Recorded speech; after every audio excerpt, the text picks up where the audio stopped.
Maailm liigub täieliku karantiini poole. Juba annab alla Suurbritannia, samuti USA ja Venemaa. Rangete piirangute kehtestamine Eestis on päevade küsimus. Me teame, et koroonaviirus tapab keskmiselt palju sagedamini kui tavaline gripp. Vanemaealiste, vaeste ja haigete olukord on märkimisväärselt halvem. Seepärast ei saa keegi meist ennast kaistuna tunda. Sageli saame me oma vaevusest teada alles siis, kui juba hilja on. Sellest tulenevadki pretsedenditud ranged meetmed, igasugused. Hiina Punane Rist näiteks on seisukohal, et isegi Itaalias pole need epideemia peatamiseks veel piisavalt ranged. Hiinas oli kõik lihtne ja hirmus. Politsei tungis kodudesse, mõõtis temperatuuri ja kui inimesel oli palavik, viis kogu perekonna haiglasse. Vägivaldselt, arvestamata karjete või pisaratega. Inimõigused ei huvitanud mitte kedagi. Mida teeksid hiinlased nendega meist, kes praegu koosviibimisi korraldavad, on hirmus isegi mõelda. Aga kui seesama Itaalia kaotab ühe elu iga 2 minuti tagant, jäävad inimõigused tagaplaanile. Nagu ütles Kreeka peaminister, ma ei luba kergemeelsel vähemusel seada ohtu enamuse ohutust. Kreeka viis täieliku karantiini sisse esmaspäevast alates. Väljuda võib ainult tööle, poodi ja aste juurde minekuks või koera jalutamiseks või tervise jooksuks ja mitte rohkem kui 2. Seejuures oli Kreekas välja selgitatud haigete protsent 4 korda väiksem kui meil. Viiruse levik tempo on selline, et piirangud on meie ainsaks lootuseks.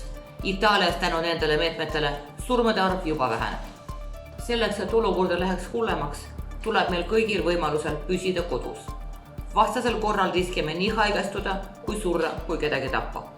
Briti võimud reageerisid hilinemisega ja eksperdid on seisukohal, et aastaga kaotab riik 35–70 000 inimest, keda oleks saanud päästa. Mõelge nende arvude peale. Niisuguse ulatusega vapustused toovad esile nii inimeste parimad kui halvimad omadused. Ungari peaminister kasutab olukorda, et saada endale piiramatuid volitusi. Hiinlased tingivad Itaaliale maski ja meditsiinilist varustust, aga Tšehhi konfiskeerib selle.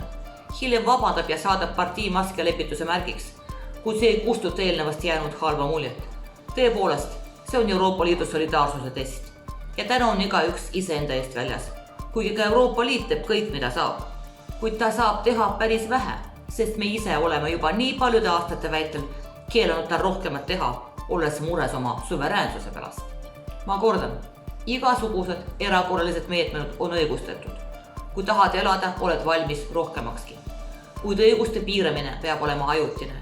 Kui epideemia lõpeb, peavad inimõigused endise jõu saama.